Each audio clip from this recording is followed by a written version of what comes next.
Capital फिर से लेके आ गया है एक ब्लॉकबस्टर आईपीओ जिसका था सारे इन्वेस्टर्स को बेसब्री से इंतजार।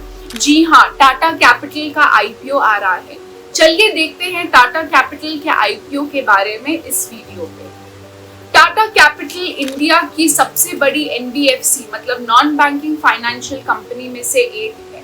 Company business loan, SME financing, retail loan, home loan, education loan, wealth management और एडवाइजरी सर्विसेज प्रोवाइड करती है। तो अगर आपकी कोई भी फाइनेंशियल नीड्स है तो टाटा कैपिटल के पास उसका सोल्यूशन जरूर होगा। टाटा ब्रांड की रेप्यूटेशन के कारण कंपनी ने एक बहुत बड़ा और स्ट्रॉन्ग कस्टमर बेस बना लिया है दोनों रिटेल और कॉर्पोरेट सेगमेंट में। चलिए अब बात करते हैं फाइनेंशियल नंबर्स के बारे में।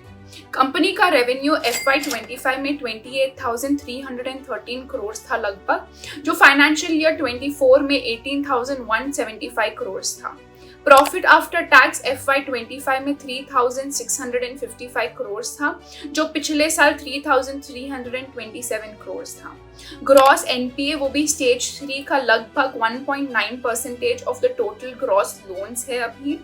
प्रोविजन कवरेज रेशियो 58.5% है FY25 में, जो घट गया है क्योंकि पिछले साल वो था 77.1%। Percentage of unsecured loans to the gross loan है 21% और कंपनी का कॉस्ट ऑफ बोरोइंग 7.8% है लगभग फाइनेंशियल ईयर 25 में, जो फाइनेंशियल ईयर 23 में 6.6% ही था।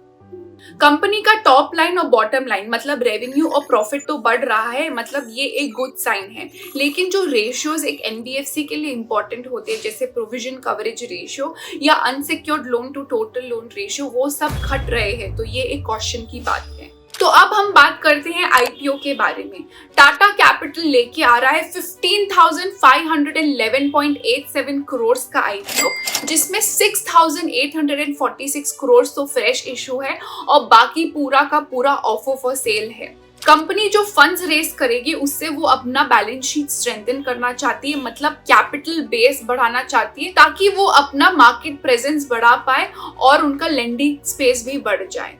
आईपीओस तो काफी आते हैं, लेकिन टाटा कैपिटल का आईपीओ के बारे में मार्केट में एक बज है। लेकिन क्यों? इसके हैं 3 मेन रीजन। पहला कि ये एक टाटा ग्रुप बैक्ड कंपनी है, मतलब टाटा कैपिटल पे लोगों का ट्रस्ट और गवर्नेंस तो भर भर के है।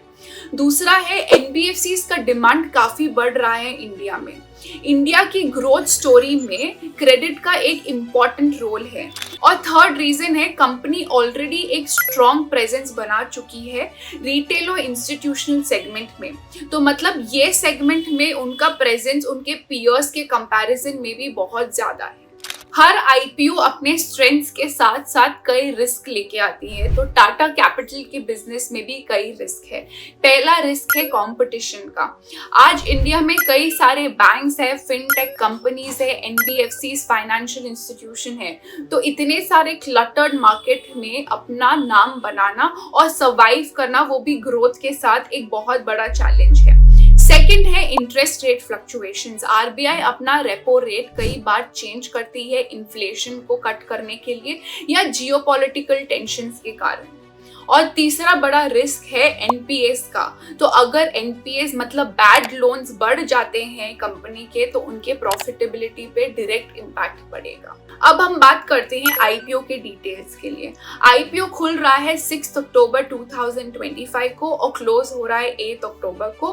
फेस वैल्यू है 10 रुपीज, प्राइस बैंड है 310 रुपीज से लेके 326 रुपीज पर शेयर और लॉट साइज है 46 शेयर्स।